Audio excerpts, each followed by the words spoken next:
What I wanted to introduce you to now, and I'm sure many of you read these, have read this paper of Jung's, where he talks about the four stages of long-term psychotherapy. This is in a paper that Jung wrote in 1929 called Problems of Modern Psychotherapy.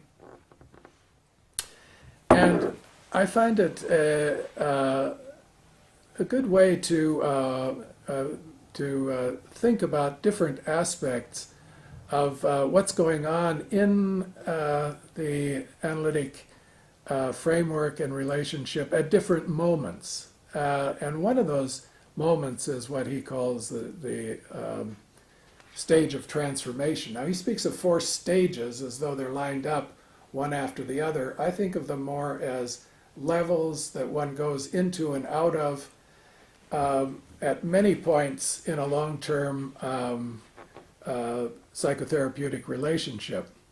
And the four that you see on the screen there now are the moments that he identifies: confession, elucidation, education, and transformation.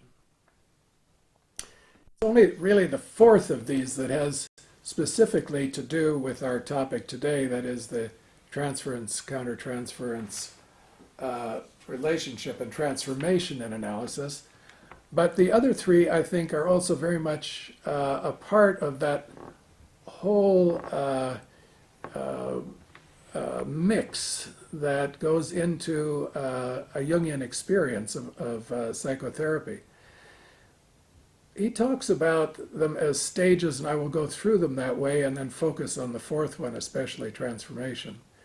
But he talks about the first as confession.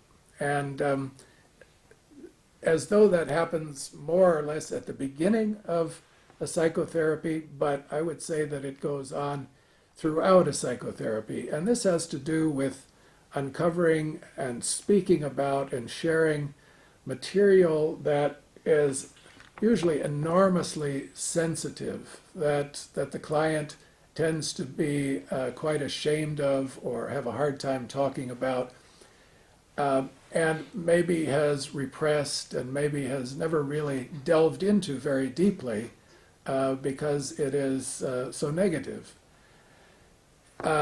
or feels very guilty about.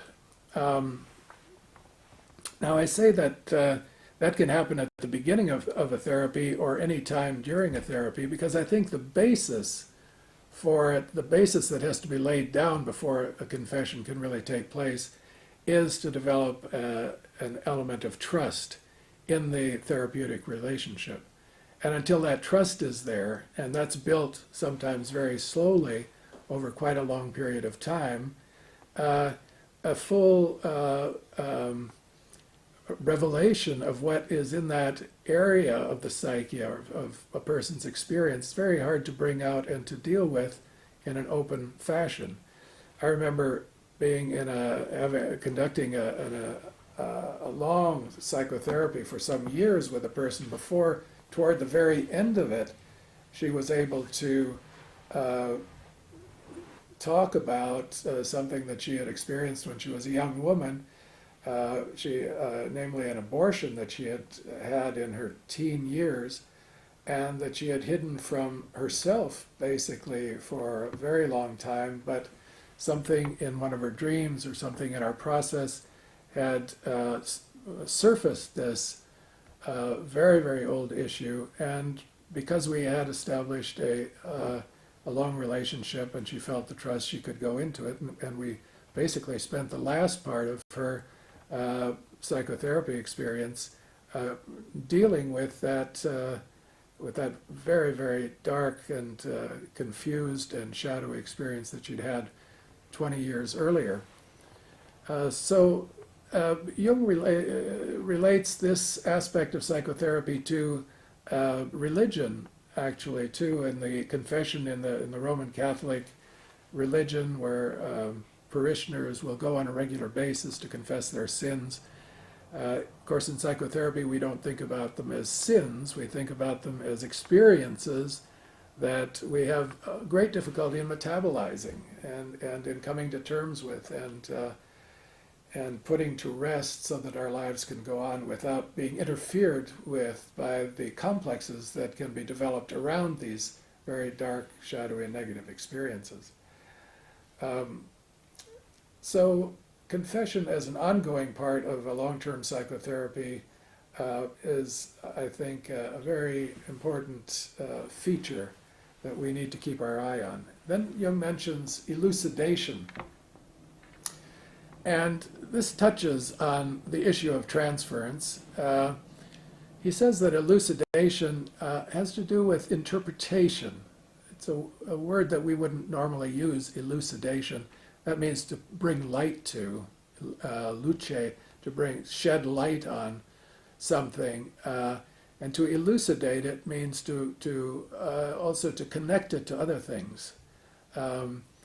And if and Jung says that this is the Freudian part of an analysis. He relegates it a bit to that. He says when the analyst is sort of distant and makes an interpretation based on a kind of cerebral understanding, having put together pieces of the past history, perhaps pieces of dream material, a pattern comes into view that can be identified, and one can say, well, this is a repetition of your experience with your mother, for example. Mario touched on something like that in one of his examples. And the important feature to think of in this stage or this aspect of analysis is the distance involved. And that's different from what Mario described because he was really using himself. The classical moment of interpretation is from a kind of Apollonic distance of seeing some pattern that has emerged over the course of time in the sessions and putting a name on it. And that can be an extremely effective and transmuting moment in the analysis where a person suddenly sees and is offered an insight into a long-standing, often debilitating and even crippling psychological pattern that has held them back or gotten in the way of their development and growth. This may be an interpretation of a projection. It could be an interpretation of the transference itself that links the transference to other events in the person's life, to perhaps some dream images, and puts these pieces together in a way that the patient will then say, aha, now I see, elucidated. The light shines on it. And that can be a very liberating moment. And that happens also in Jungian work. Emphasis, as I say, is on a certain distance on the part of the analyst. The analyst isn't directly involved, but sees, puts the pieces together, and offers the interpretation from a distance. If that is taken in by the patient, it can have very powerful effects and produce movement toward a very strong individuation forward. Then the third item that he identifies, or third level, if you will, or phase, stage of analysis, he calls education. And in this role, if you will, the therapist becomes something like a teacher. Now, in recent times, it has been discouraged that therapists do too much teaching. In other words, don't set yourself up as a school teacher lecturing your pupils about the truths and the realities of psychological life.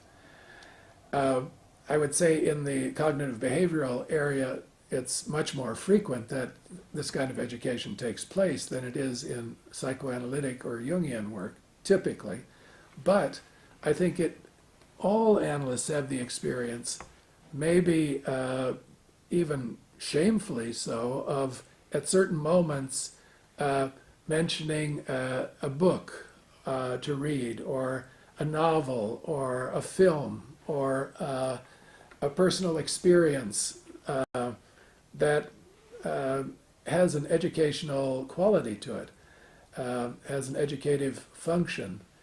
The point here is that our clients also can use their cognitive capacities to advance their individuation process. Jungians are not down on cognitive ability to transform psyche at all. And so Jung sometimes spoke of a psychological education, that an analysis really is a psychological education. You learn about your own psyche in the first instance in a personal way, but if you touch on collective matters or archetypal or cultural matters, you also begin learning about the psyche in a much broader way, and you begin understanding what's going on in your other relationships outside of the analysis. So what you learn in analysis can be used in your other relationships. You learn about your own complexes and how they work, but you also learn about maybe how other people react to you and your complexes when you are in a complex, and you can take some steps to avoid some of the pitfalls that maybe you've been stumbling into all your life. And so analysts will sometimes recommend that people go to a lecture, or they take a course in some psychological subject, or they read a book. And this gets woven into the therapeutic process in a way that one hopes is very personally appropriate and to the point, not just getting an education for the sake of an education, but something that really matters deeply and that the person can use. So we could say that Jungian analysts do employ certain cognitive and behavioral techniques at certain times to advance the process of individuation, or to bring about more understanding of self and others.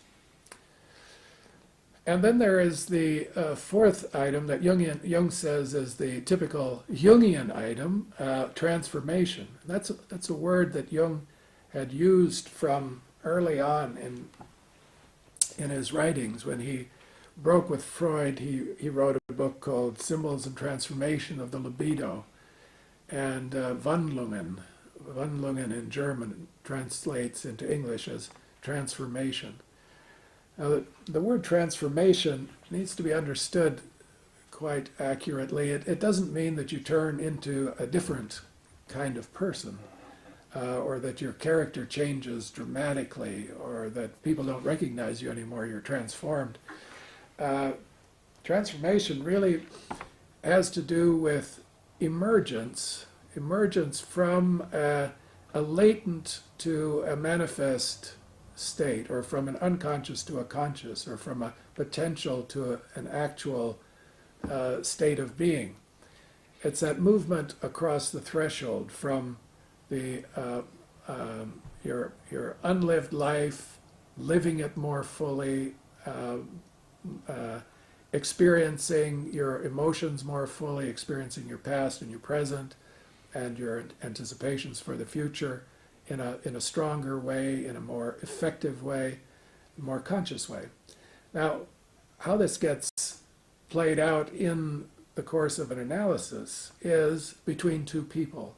And this is where, in this essay in 1929, Jung introduces the idea of mutuality in the analytic process. He says that both people, when transformation is going on in analysis, or when you reach this stage or this level, both people are mutually active, engaged, and the analyst also is challenged, sometimes changed at deep levels through the process as much as the client is. So it has to do with a much deeper, richer, interpersonal, interactive experience in analysis. And this was very different in 1929, if you can imagine Jung putting forward this idea very early. It's what many people talk about today as the interactive field, or the intersubjective space, where both therapist and client are engaged at many levels, deep levels. It's the situation where there is not just one psyche in the room and the other one sitting there interpreting it or trying to understand or elucidate or educate the other. It's where both people are involved at several different levels. Now, the objective of analysis and psychotherapy always is one-sided in the sense that it is aimed at the transformation of the client, not of the therapist necessarily. But as any therapist who's worked in the field for a period of time and has worked deeply and with clients over a period of time will tell you, there are a number of experiences that have happened in that work that have made a huge difference in the way that person that therapist understands himself in relation to others, understands his own history in a better way, understands the way his psyche operates. And I would say a very important part of that transformation process, as we'll talk about in the next section, has to do with also the constellation of deep emotions and emotional attachments. It's a kind of attunement, you could say, if you were to use that language, or attachment language, in which both parties are attuned and attached, and something, a third thing, or a new space opens in which they're both participating, and which grasp them in a deep and powerful way. So it also has its dangers. In that section of the paper, 1929 paper, Jung says that some therapists have been so affected by their patients that the one psyche, the client's psyche, has assimilated, he says, the therapist's psyche. In other words, the therapist has been so influenced and sometimes in a damaging or in a destructive way that they can no longer function as a therapist. And so perhaps something has entered into the relationship that is so powerful, so consuming, that the therapist's psyche is actually possessed and can no longer function in a neutral and in a professional way. And in situations like that, the advice nowadays is, when that starts happening to you as a therapist, go immediately into supervision as soon as you can possibly get there, maybe return to analysis, maybe refer the patient, but you have to, at all costs, keep your therapeutic consciousness intact as long as you're functioning in a professional way. So the danger of the transformation phase and getting into these kinds of deep waters is that if your own psyche as therapist is not ready for it or prepared to enter into that kind of relationship with somebody who may be, a client may be very damaged, may be very pathological, but very powerfully constellating of some problematic areas in your psyche, you have to be really very prepared to take action to offset that what could turn out to be a very damaging relationship in both directions. On the positive side, however, if you both come through that, and we'll see that in our discussion later, it can have a very healing effect, powerful, transformative effect on both partners in the interaction. So that's why I wanted to lay out these ideas from that paper in 1929. If you want to read it, I suggest you go there. It's in Collected Works 16. It's called Problems of Modern Psychotherapy. It's short. It's very much to the point. And I think Jung gives you a lot to work with there. And in these few pages, just toward the end of it, where he talks about transformation, it's one of his earliest and most effective, I think, discussions of the transference countertransference relationship. Now that's something that he will take up much greater depth in other papers later in his life, notably The Psychology of the Transference, which we will talk about a little bit in the second half, and in other places where he discusses the transformative field that can be created in a long-term psychotherapy. The complexity of the therapist-client relationship. Of course, we've been talking about that, and Mario earlier introduced it as well. But if we could put that diagram up, Steve, is that possible? The one that looks like this on the screen, and refer to that as I go through some of these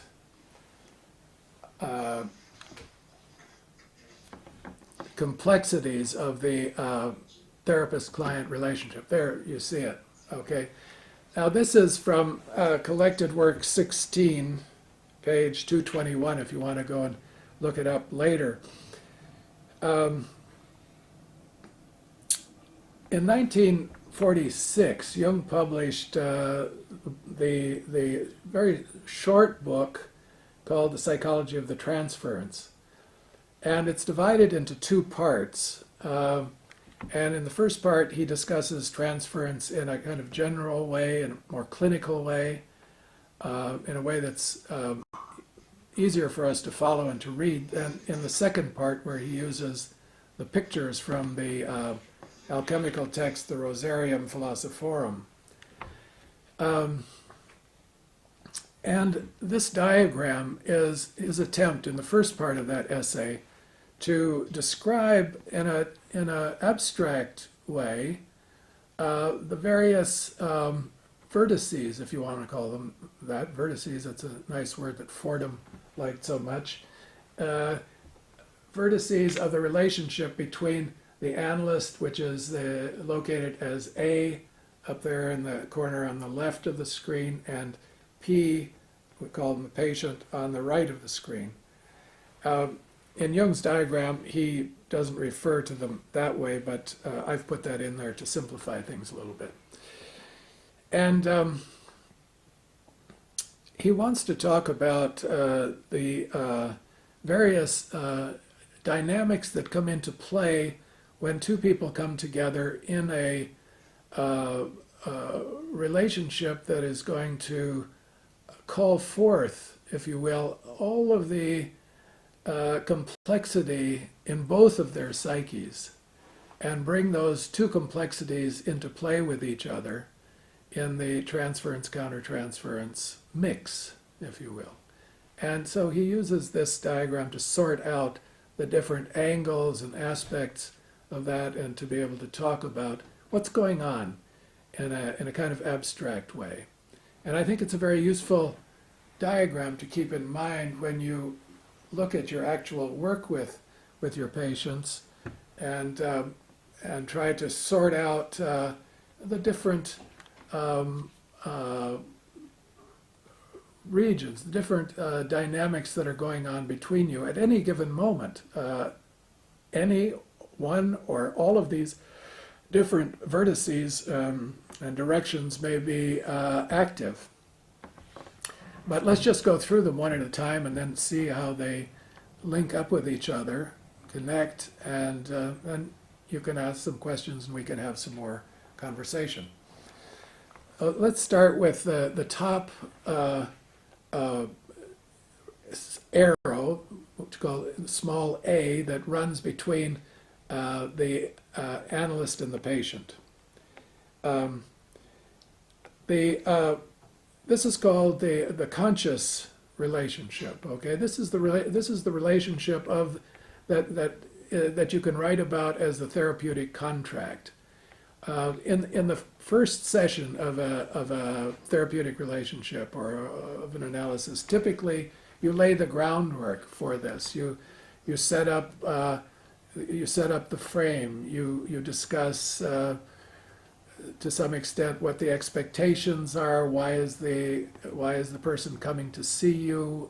And you get a report that may be more or less insightful, but you get at least a preliminary accounting of the problem that the person has at a conscious level. You listen to it, and on the basis of what you hear, you might start making a some sort of diagnostic reflections. You might start thinking, where is this person in their individuation process, as we talked about last time.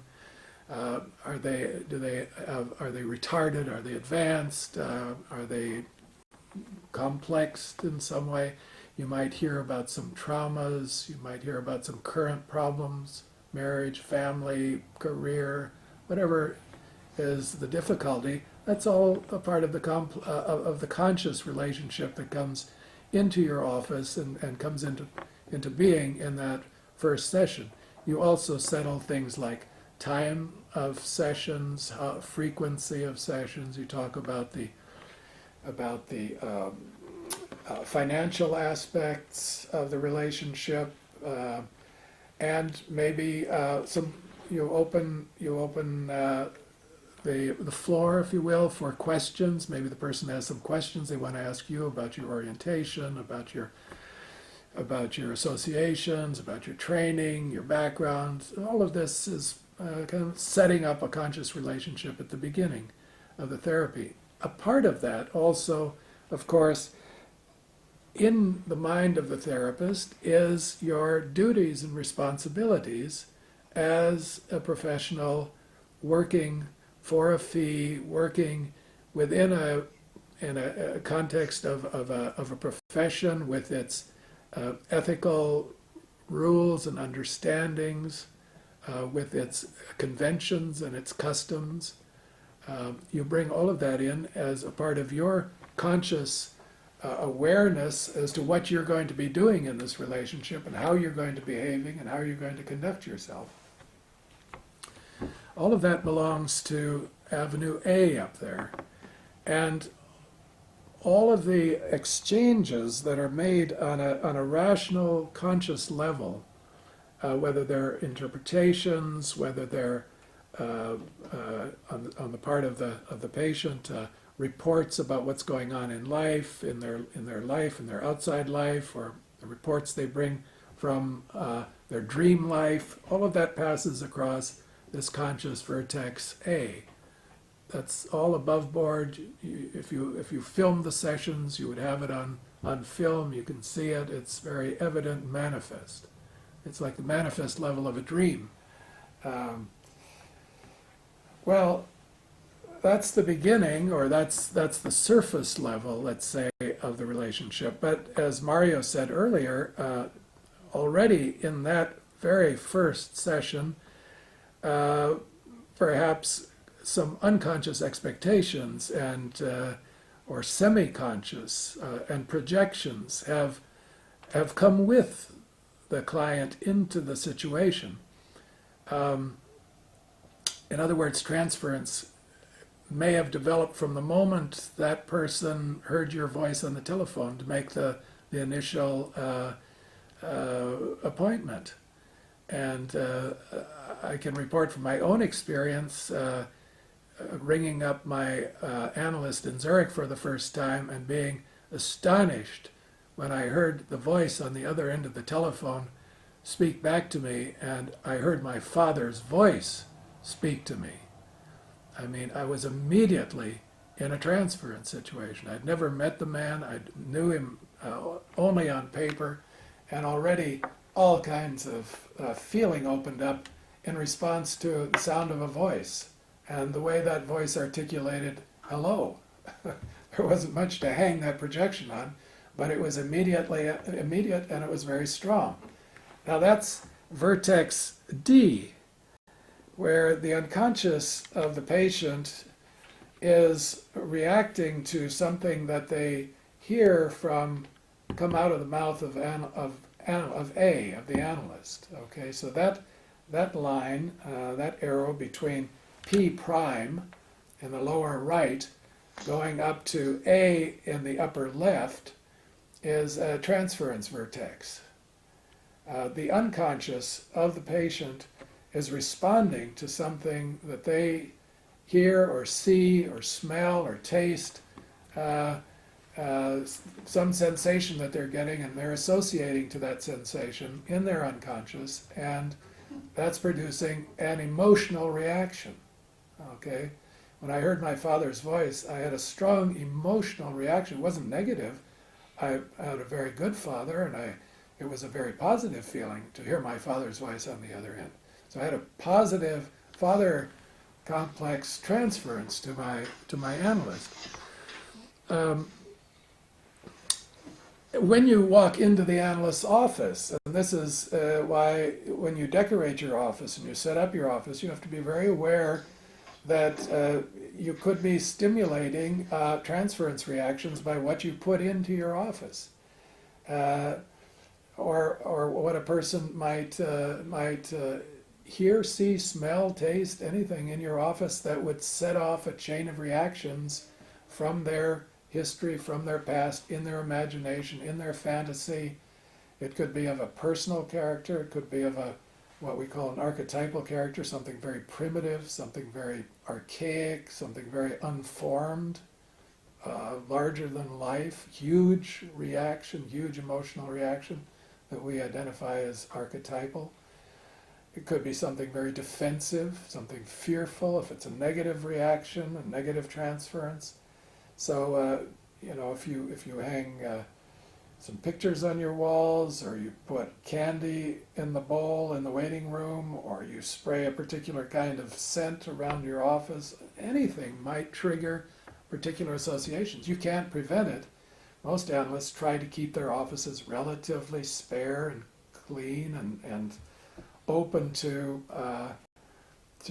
allowing projections to come in. They typically don't put too many personal objects in there, but that's a matter of taste also, and a matter of preference and custom. In some parts of the world, for instance here in Zurich, many of the analysts work in their homes and or apartments. They don't have offices outside. Jung himself had his consulting room in his home. So you walk into the home, you go through the front door, and you smell something coming out of the kitchen that you might enjoy or you might not like. You hear a dog bark, you hear a child playing in the background or whatever, you hear some music. All of that goes into this perception, and it might be just a part of level A if it doesn't trigger any strong associations or complexes. It's just part of vertex A up there. But if it does trigger something from the unconscious, then you get vertex D going, and it enters into the transference. And so the perception of the analyst is colored by what's going on in the psyche of the patient as they walk into the room, already in the first session. Or that might get stimulated well into the therapy. Maybe the first sessions are relatively benign and take place at a rational level of kind of cognitive discourse, examination, analysis of some issues and problems, so that nothing too much is being stirred up in the unconscious. And then comes a certain moment when a penny drops or a reaction happens and that vertex D gets going. Now it can also go from A prime in the lower left corner up toward the consciousness of the patient, so that's the countertransference reaction. It might be that the patient says or does something that stimulates or associates to a complex in the analyst's personal, collective unconscious, and stimulates a strong emotional reaction there. Again, I can give you a personal example. I was working with a woman who was older than myself. This was quite some years ago. I don't meet that many people in my practice who are older than I am nowadays, but I did then. And she was maybe 20 years older than I was. And one day I was sitting with her, and this was some months already into the therapy, and there was something about a certain expression of hers. She said something, or it was the way she said it, and I suddenly had a very strong negative mother reaction to her. I could barely tolerate not attacking her because it hit in my mother complex, there are certain areas that are very sensitive, and if a mother-like figure says something to me in a certain way and with a certain tone of voice, I can have a very strong reaction, a defensive reaction, a negative reaction, and I wanted to retaliate. Now, I'm trained not to do that, so I didn't. I observed it, but I noted that she can stimulate my mother complex, and that's that vertex D that runs from A prime up to P. And the training of the analyst, as Mario said before, is so important because you gain some insight into what's down there. And now I want to talk about vertex B. And there are two of those, one running from A to A prime and one running from P to P prime. Those are on the right and left sides of the diagram. And those are the links between the consciousness of the analyst and his or her unconscious, and the consciousness of the patient and his or her unconscious. And if these channels are open, relatively open, then if something happens down there at A prime or at P prime, A or P will register it and feel it, and it won't get acted out or enacted along one of these avenues D. In other words, you won't have, in my case, it would have been a negative, attacking, defensive reaction against this woman who touched my mother complex. I would have been acting out my neurotic countertransference on her by making a harsh interpretation or saying something nasty. I can catch that and contain it, and I register it up there in A, so I'm not blocked from it, okay? What often happens when a patient comes in, especially if they haven't had therapy before, if they're sort of virginal to the therapy field, and their vertex B is relatively blocked and not open, so they aren't very aware to what's going on in their unconscious. They aren't very attuned to their own complex reactions. And so they tend to see everything outside of themselves. They don't see too much inside themselves.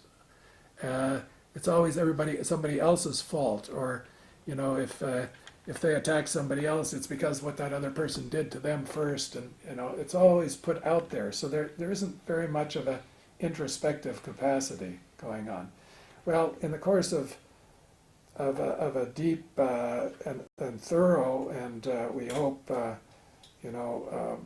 fairly full-scale analytic process, those channels get opened up so that you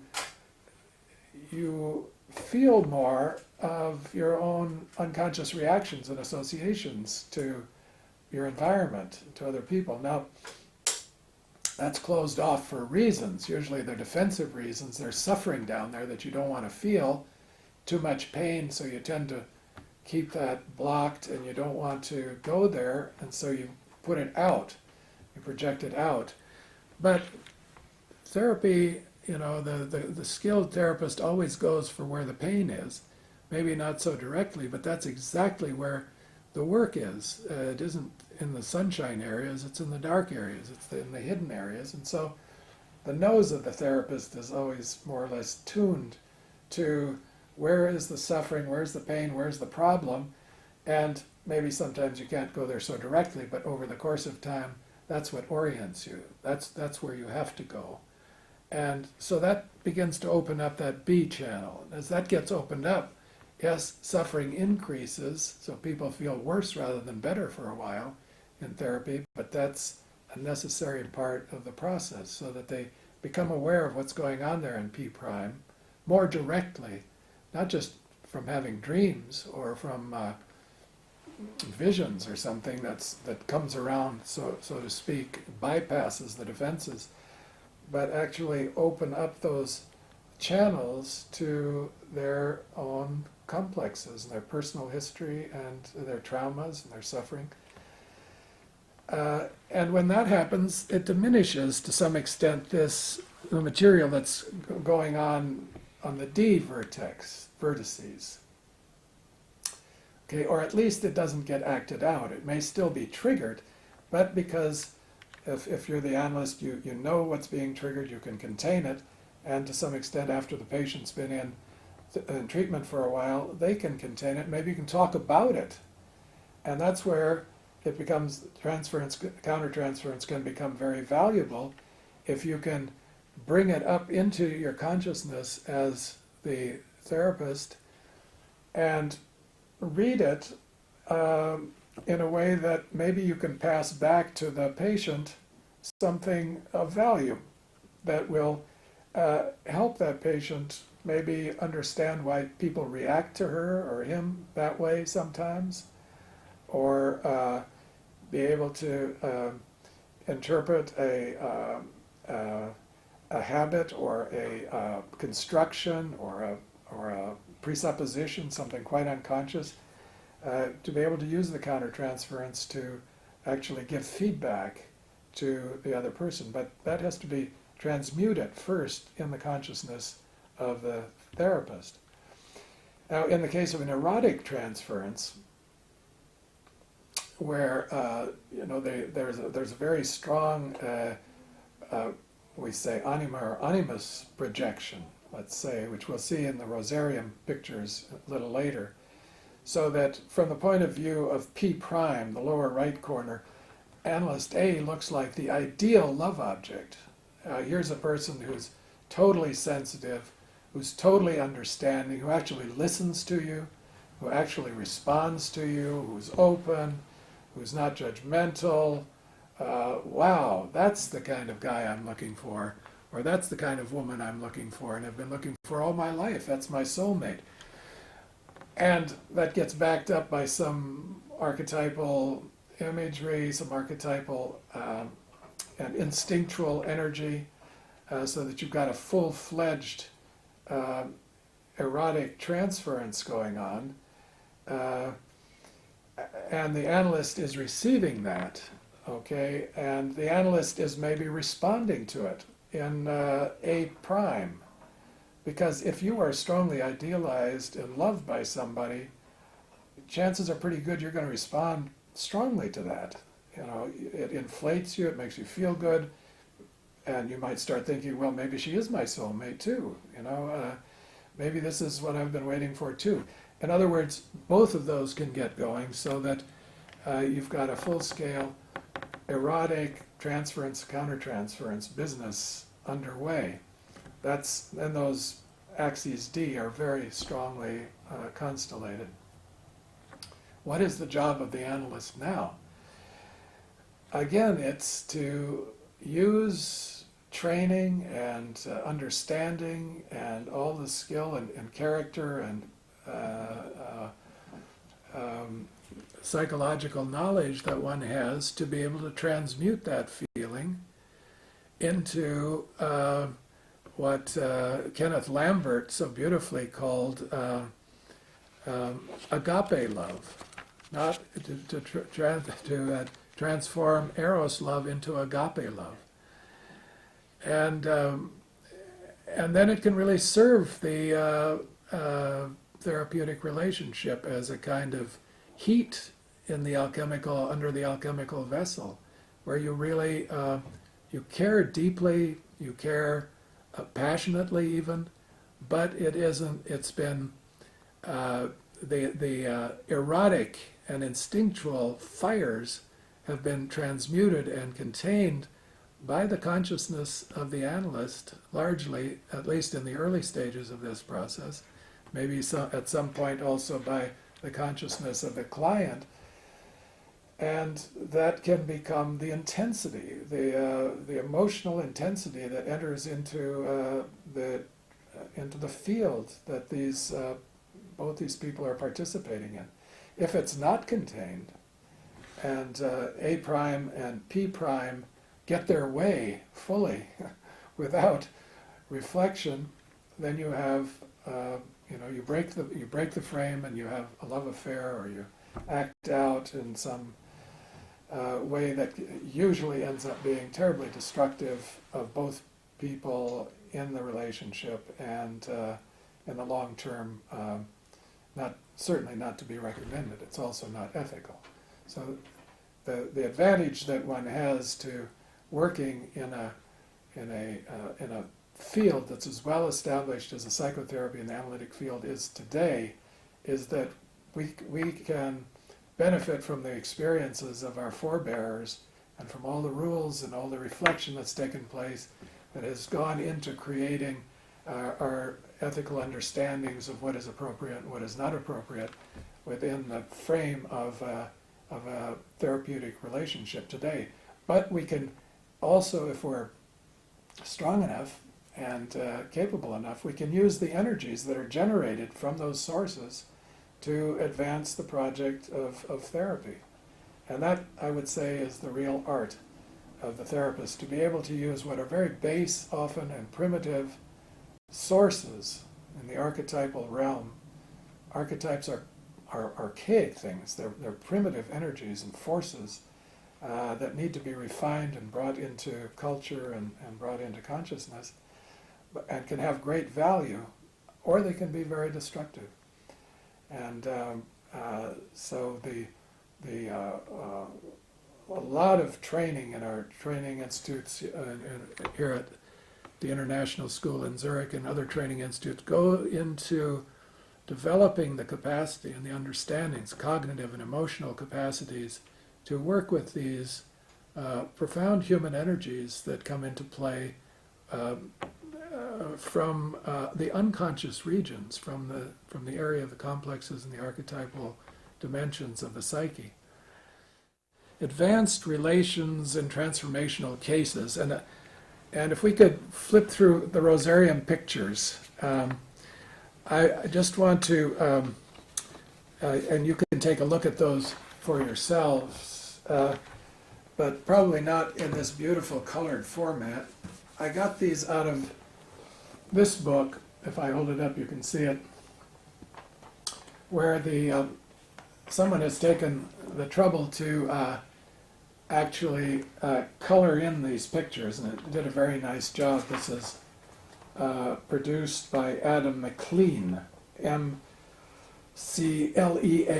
If you Google him, Adam McLean, he's got a very interesting website, and you can find out a lot of interesting information about alchemy, and you probably can see these pictures on his website.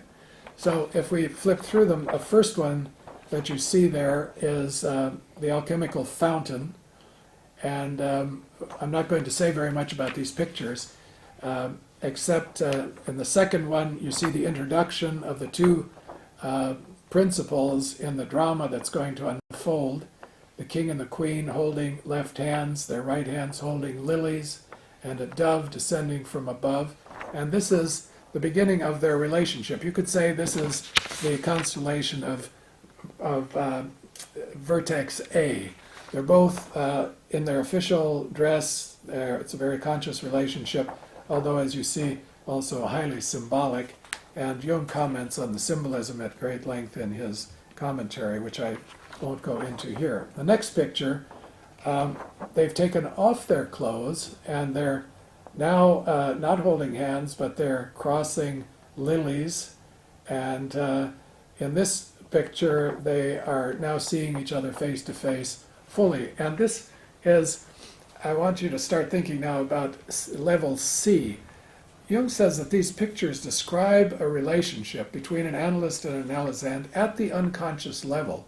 So if the analyst is male, the female in the picture would be his anima, okay, his unconscious side. And if the male in the male in the picture would be the unconscious side of a female analyst or patient. So you have to reverse these pictures, okay, to get the gender right. This is a relationship that's going on at the level C now. If the first one was level A, we've now dropped down to level C. And you normally don't even see this in a relationship, in a therapeutic relationship. You intuit it. You get a sense for an intimacy developing, a contact coming close, something going on under the surface. You sort of see it around the edges, maybe you see it in dreams, but it's not very evident. If you're a very astute analyst, you start observing your feeling reactions, You tend to be warming up. You tend to be feeling closer, more intimate. And that's coming up from you could say from A prime, out of your unconscious area. Then in the next picture you see these two principles in the bath. Now they've gotten in the water. And they're, in alchemical terms, when you go into the water, it means that you're going into a solution that is going to melt the things together. And the water represents the unconscious. So as you go deeper into the water, differentiation disappears, difference disappears, distinctness tends to fade away. Things merge together in the unconscious that in consciousness we keep separate. And so this is a process now of merger. These two figures are going to come together, and the imagery that's used to describe this alchemical process is sexual imagery. That doesn't mean that the feelings are necessarily only sexual feelings, but it's a metaphor.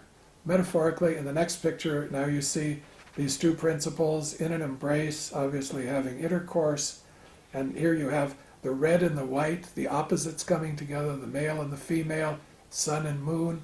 So the principles are in the bath, and they're coming together, and they're mixing together, and in the next picture, called conception or putrefactio, these two have become one. They become one figure. Okay, so in the bath, in the unconscious, what has been separated at the surface in consciousness merges together and becomes one thing. And so if you can imagine this happening in a relationship, of course we talk about it in marriage all the time, that the two become one, and their lives unite, and they're joined for life, and so on and so forth. So in the marriage ceremony, there is something of this merger idea, this alchemical idea of two becoming one, two psyches uniting.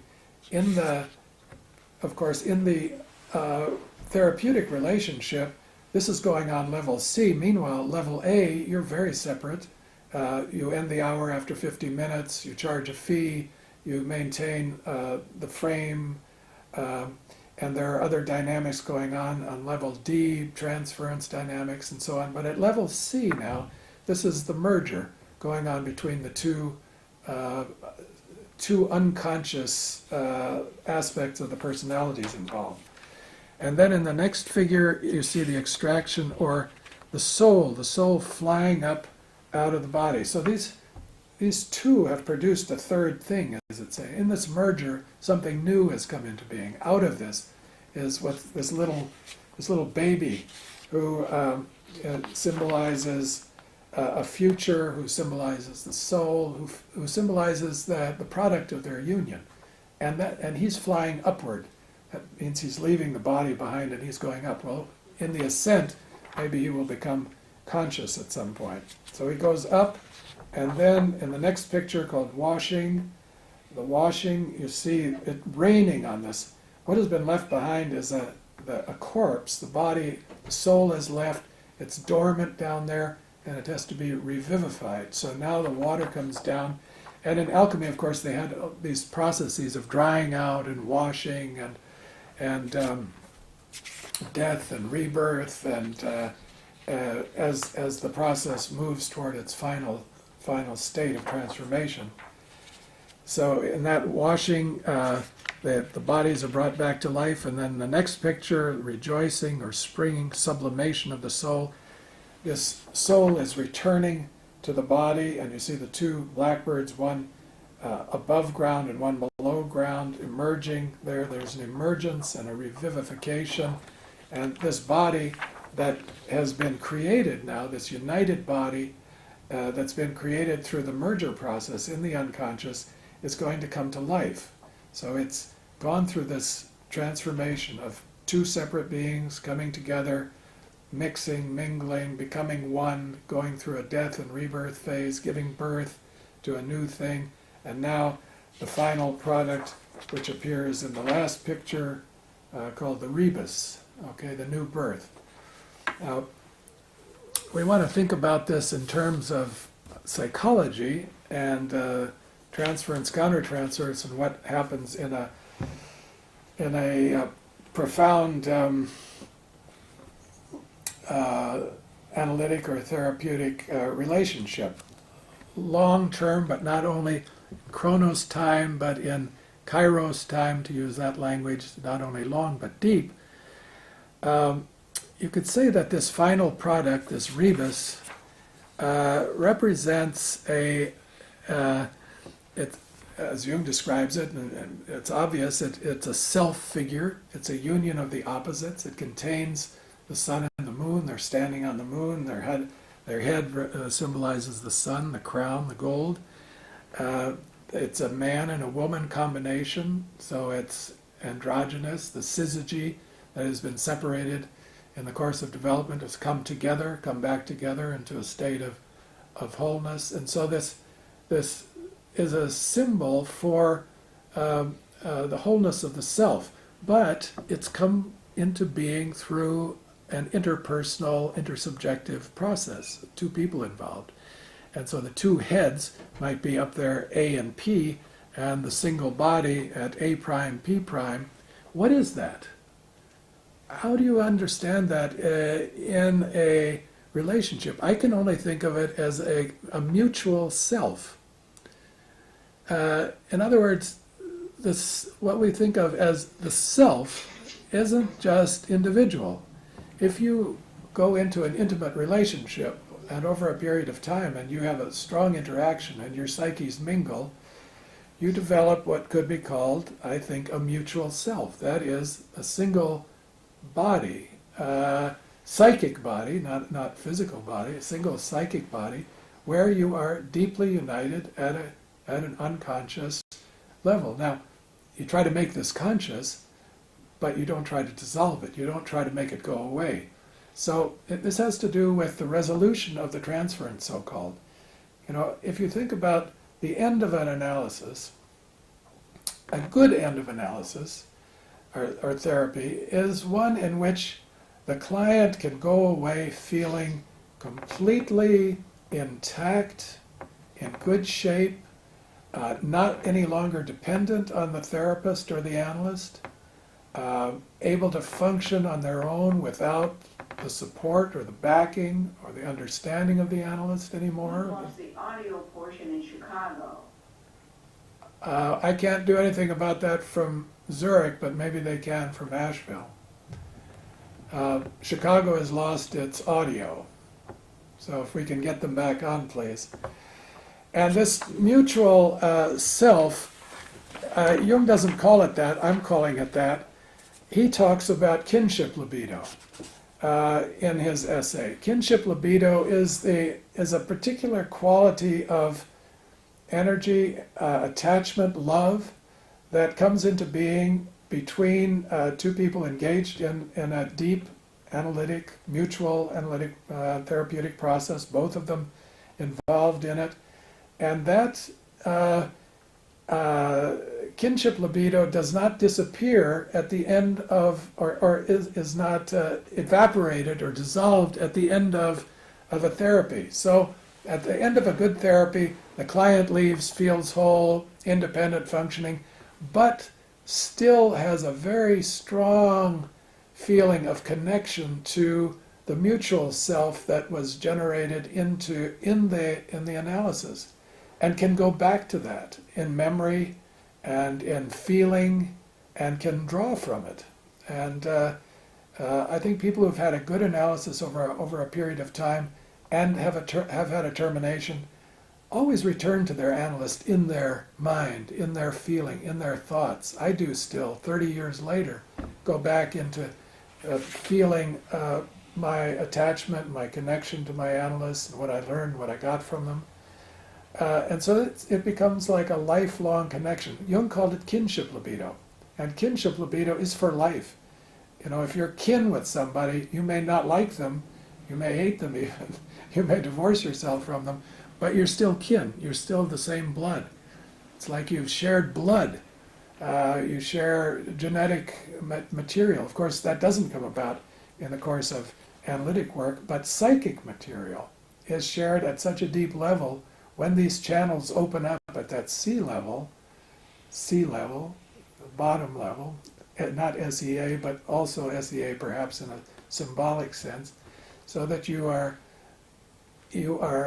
brought into a kinship relationship with your analyst. And of course, in the Jungian world, you're brought into a kinship system, which is worldwide today, because your analyst has worked with an analyst who has worked with an analyst who eventually worked with Jung.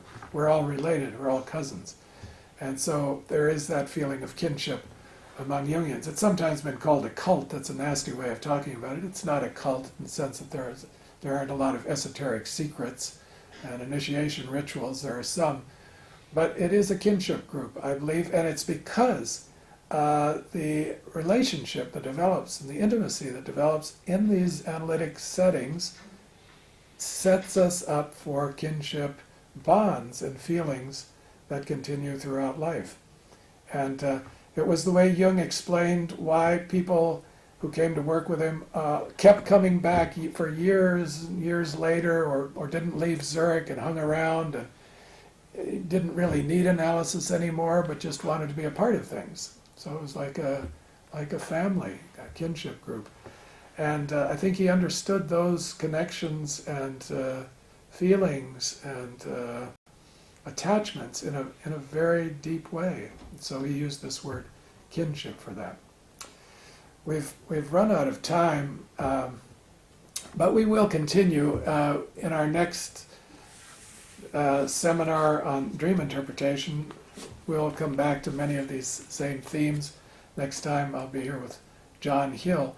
Now I'll stop from Zurich, but you will get the tape that we made, the video that we made here in Zurich a couple months ago, where I'm interviewing Mario Jacobi at the ETH. Is that right, Steve? Yes, Manu, can you all hear me? And as Global Ask Chicago Tour outlined in a moment, I do want to thank you. Round of applause for Maurice Ellis.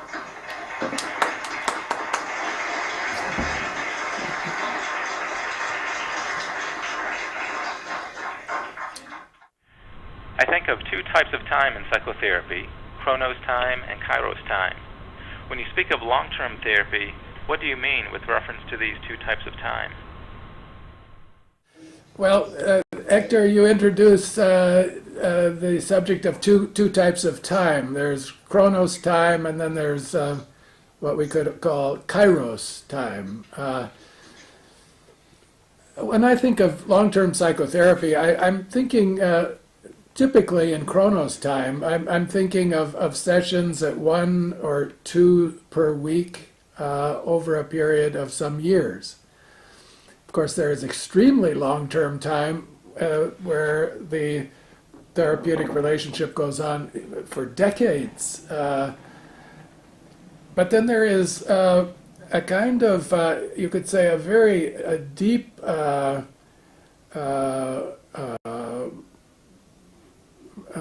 therapeutic relationship gets going very quickly and underway in a short time, and the sessions are so filled with psyche and psychic material, and the space opens up that you have this phenomenon, you could call it kairos time, where it's the hour is experienced as an opening to depth, not so much as a sequence of minutes. And this opening to depth allows for material to come out into the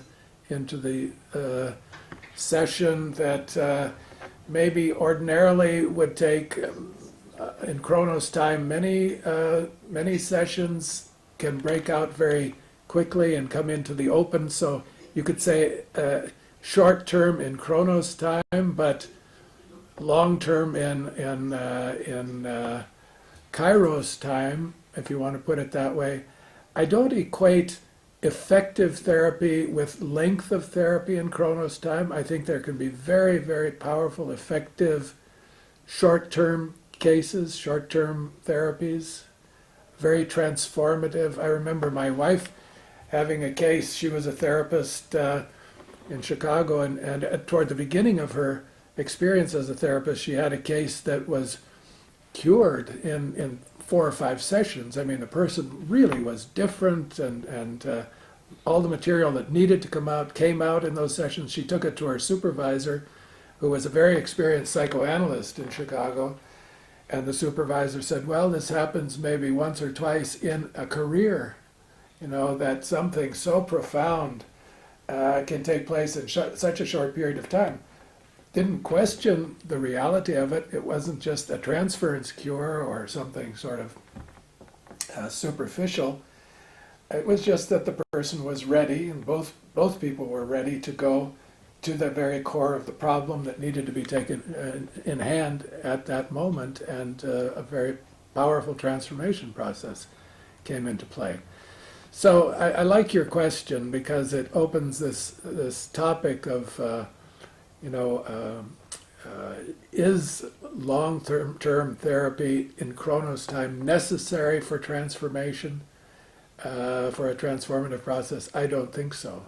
I think it really depends on the chemistry of the people involved, and sometimes in a quotes a short-term Chronos time, you have a very powerful transformation that in even a long Chronos experience you might not have. Now, the advantage of a long Chronos experience, I think, is that you cover the same psychic ground many times in the course of years. So you come to this spiral effect where you go over the same complexes, the same repetitions, the same problems, and sometimes you get very discouraged because you've regressed back to where you started from, but you come out of it more quickly, and you come out of it in a better way than you did the last time.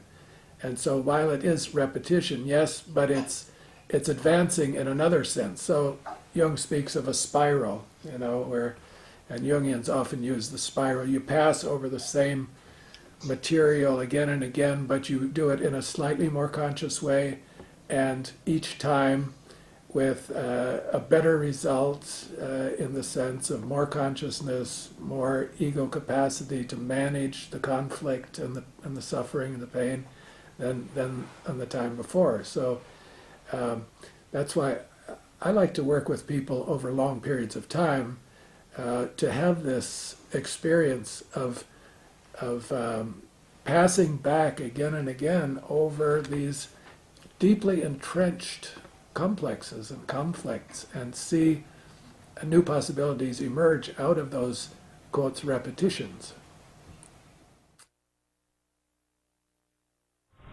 Does the container change in long-term psychotherapy? I'm going to talk about that in a minute, about the container, but you maintain it. You maintain the container. Mario touched on that, the boundaries and the frame throughout a therapeutic relationship, whether it's short or long, from beginning to end. Now, in subtle ways, that container may change and change its not its form, but the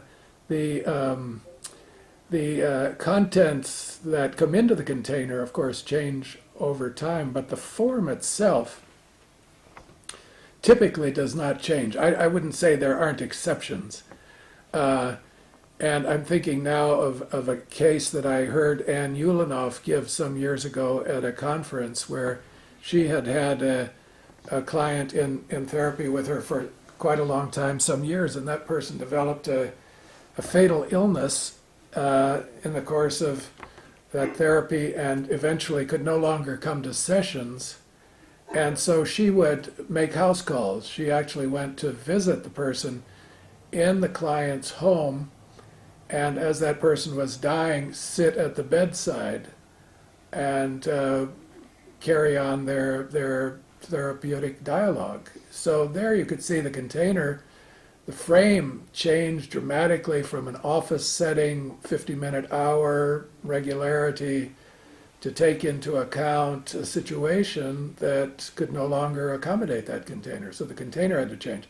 On the other hand, you could say, in a subtle sense, the container didn't change, if by container you mean the relationship that is carried responsibly by the therapist as a professional relationship as a relationship in which the client's interests come first, in which they're ethical, that is ethically respectful, so on and so forth. In that sense, the container didn't change, but in its physical placement, in its physical manifestation, it changed. There is a situation sometimes where the therapeutic relationship morphs into a friendship or into another relationship, where the ground is so equal, it's no longer a professional relationship that's sought or wanted. I can remember hearing about a case where the person who was in therapy, the client, was herself a therapist. And after a period of time, some years of therapy with the other therapist, they made a decision to stop seeing each other in that setting for fee with the professional relationship, and to start meeting each other on a ad hoc basis as friends or as colleagues, and opening up their discussion, their relationships, to a much wider territory that was no longer so one-sided. So the therapist is always bound in the professional relationship to put the other first in a certain way, to not disclose many things about his or her own personal life. It isn't a friendship. It's a different kind of relationship. It may be very intense. It may be very deep, may be intimate even in certain senses. But it's not like a relationship that you have with a friend or a colleague outside of the therapeutic situation. Is that what you mean? I mean that there is a potential in some cases for it to morph into another kind of relationship. Then the container is completely, it's a different kind of container. Can you comment on the wounded healer image of the therapist? The way I like to think about that is in relation to Guggenbuhl Craig's work, and I don't think I listed that among the readings, Power in the Helping Professions, where he says it's always better not to split the archetypes, okay? If you're the teacher and you have a student, always to remember that you're also a student, and maybe your student can be your teacher in certain instances. And the same thing with a therapist and a client, that the therapist not set him or herself up as the perfectly healthy individual with all wisdom and good advice and knowledge behind him and training, and the other client as the sick and wounded and needy and suffering soul, but also to remember that you're also a suffering soul. You also have complexes and your own problems, your own suffering, your own unhealed and unhealable wounds. I think anybody who's been in analysis, and all Jungian trained people in Jungian psychotherapy have to have had their own analysis, will discover, and through life and through living, that you have wounds that will never heal. You have problem areas and sufferings that you will carry with you no matter how long you live, and you're going to have to carry those and deal with them and remember them. And when you sit there face to face with a client who brings you similar sufferings, you don't forget that and put yourself into the role of the invulnerable, the all-knowing, all-wise person. On the other hand, that suffering soul sitting in front of you as a therapist may need to think of you for a period of time as invulnerable, all-knowing, and all-wise. And for that period of time, you may have to carry their transference, and you may have to not reveal that you know exactly what their suffering is because you've been there too. So a lot has to do with who you're dealing with and what their level of maturity and capacity is before you open up your wounds to share or to inspect, if ever you do. But for yourself, I think it's very important, as the therapist, to keep always in mind that you are in the same place as your clients are. Maybe you don't have exactly the same problems, but you know that you have unresolved areas and difficulties that you have to continue working on as well. And keeping that in mind keeps you open to empathy and keeps you open to being able to put yourself in the position imaginatively, to imagine the reality of the other person. When Mario was here, I didn't ask him about his work with Buber. We didn't have time to get into that too far. But one of the things I really like about Buber's book, I-Thou, is the way he defines the I-Thou relationship at one point, just in one sentence, where he says the thou, to be able to relate to somebody as a thou, you have to be able to imagine the reality of the other. And that act of imagination, when you put yourself into the other's shoes, is when you are able to experience their otherness, but also that you can live into it. And that it's a capacity of imagination that you need. And if you aren't in touch with your wounds, if you've closed those off, or in the sessions you fool yourself into thinking you're invulnerable and you know everything, you aren't able to imagine the reality of the other. Apollo can't imagine the reality of Hephaestus. Apollo is Apollo. He's a perfect God. Hephaestus is the lame and wounded and suffering God. And Apollo will never imagine Hephaestus. So since we're dealing with suffering people, those are the people who come into analysis. Otherwise, if they weren't suffering or didn't feel a need, they wouldn't be there. We're dealing with suffering. And so we need to be in touch with our own suffering in order to be able to imagine what theirs is like and put yourself in their shoes and take on, in a sense, in an empathic sense, take on their suffering, take it into yourself.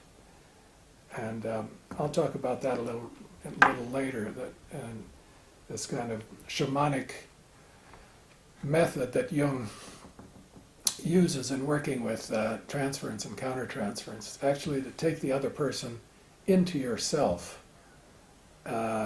imaginatively and through empathy, and feel the other in yourself, I think depends very much on what Sedgwick talks about in that book, The Wounded Healer. And I think he puts his emphasis on a very key issue in the formation and the identity feeling of a Jungian analyst. That's a very important book. That's why and observation. That's why I asked you to read it. Can you comment on Donald Cowshed's work on early trauma in relation to his discussion on transference? I can comment a little bit on that. I wasn't, of course, at your seminar, so I'm not sure where he is right now and what he's presented. But from what I've heard, what I've read his book, and I've heard him lecture, and I know him quite well for a number of years. I can say that the cases that he describes, and in regard to trauma and early trauma and the defenses of the self again. Have to do with patients that are quite severely damaged in their early ego structures and self structures, if you want to put it that way, in their early psychological life, traumatized, often sexually abused or misused, and that these traumas set up a psychological defensive system that has the purpose of protecting the core spirit of the self, protecting the essence of the self, but that in a paradoxical way also turn on the self and seal that person off in very basic ways from intimate interactions with others, so that as you get into these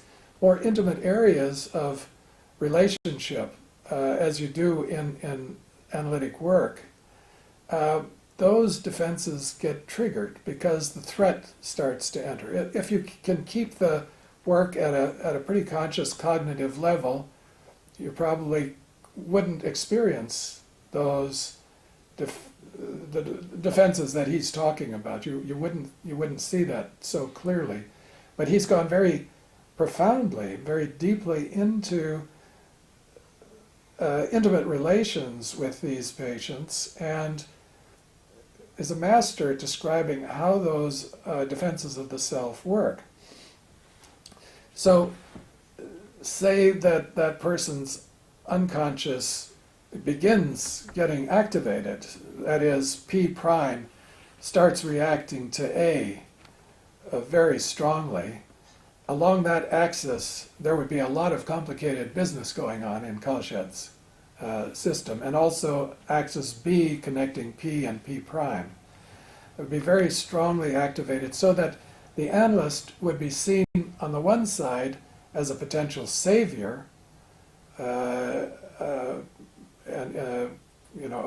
of archetypal dimensions on the one hand, but that same person would be seen as the destroyer or the kind of satanic threat on the other. So it's a very complex projection that's going along that D axis. And in that complexity, what the analyst is experiencing is this twist and turn between being elevated and idealized on the one side and being demonized on the other. And depending on the slightest gesture, the slightest word, I've heard Kalshed present these cases, and I've had a couple like this myself, and I found his work very helpful in thinking about them and what's going on. The slightest nuance, the most benign comment at the end of a session or in reaction to a dream or something can trigger that switch from positive to negative, and then suddenly you're the destroyer, you're the enemy.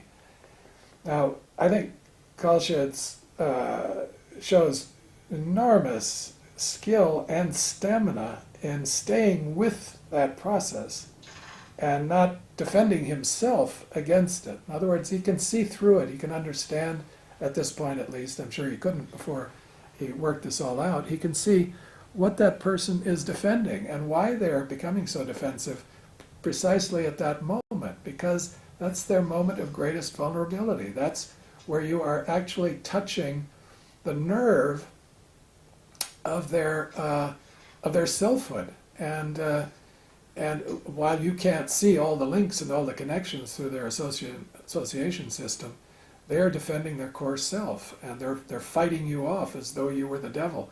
But that very same attack that you're experiencing is what they experience on a daily basis. So he has learned to use that, his countertransference reactions, which are very hostile and very angry and self-defensive, to read what they are experiencing all the time in their internal life. They are constantly under threat from the very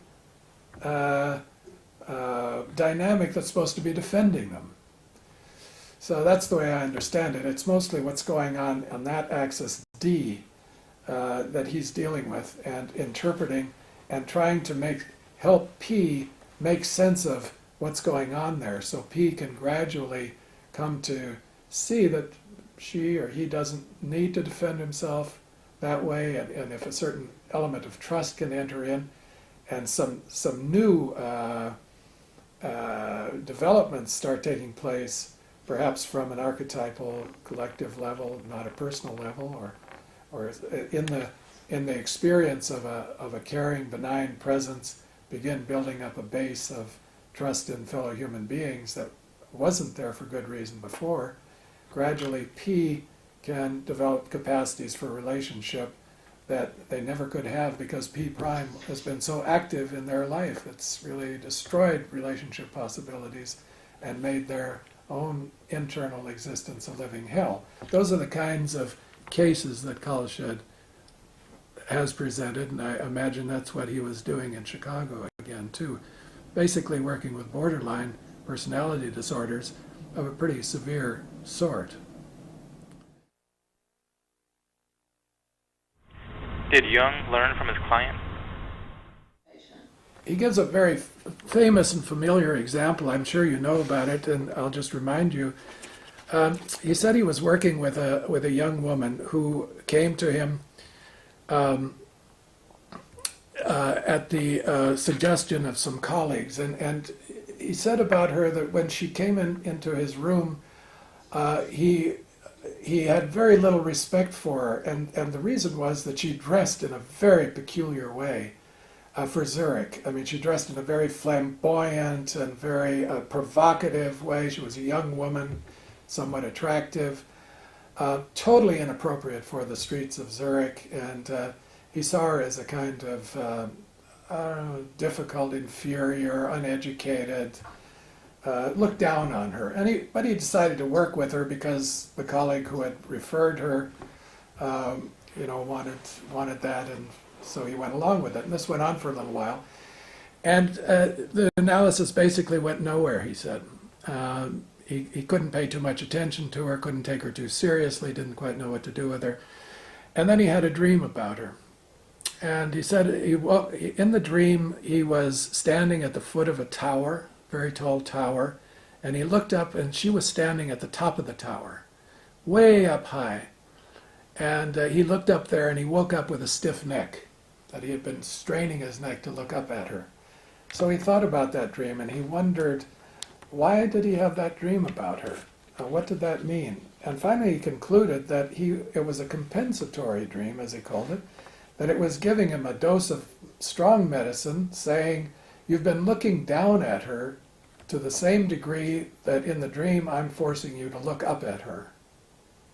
And that changed his whole attitude toward her, he said. So he actually went into the next session, according to his account, and told her the dream and apologized to her for not taking her seriously, not looking at her potential, not considering her value, that now he was going to look at her in a different way. And he said from that moment on, the analysis took, of course, common sense, would take a whole different turn, and that she blossomed and flowered after that, and they could actually work together. So that's a case where he learned from his countertransference reaction through a dream, took it into the therapy, and I guess learned from her that you can't always tell by appearances and first impressions what the potential of a patient might be. He says that she made good progress, and she ended up a very different kind of person from the one he had met when she first walked into her office. He said the maids would giggle when they let her in the house because she was so outrageous and wore this all this makeup and like a costume. It was a joke in Zurich. And so being a bourgeois Swiss, he equally looked down on her, and he had to change his mind. That's one example. He learned tremendously from his patients. For instance, the series of seminars he gave called the Vision Seminars with Christiana Morgan's material.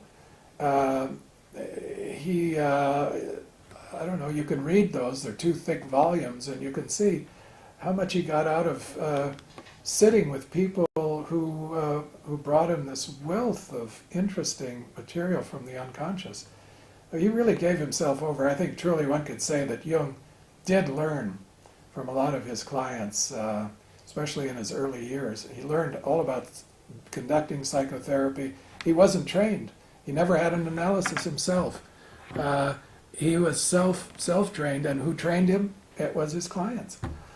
Of course, I think we all get trained that way in the long run. We go training institutes, and we learn a lot of theory, and we have our own analysis, and we learn from that. But over the years, you really are shaped by your patients, and some of them leave a very, very deep mark on your methods, your techniques, your understandings of yourself, and what you're doing in therapy.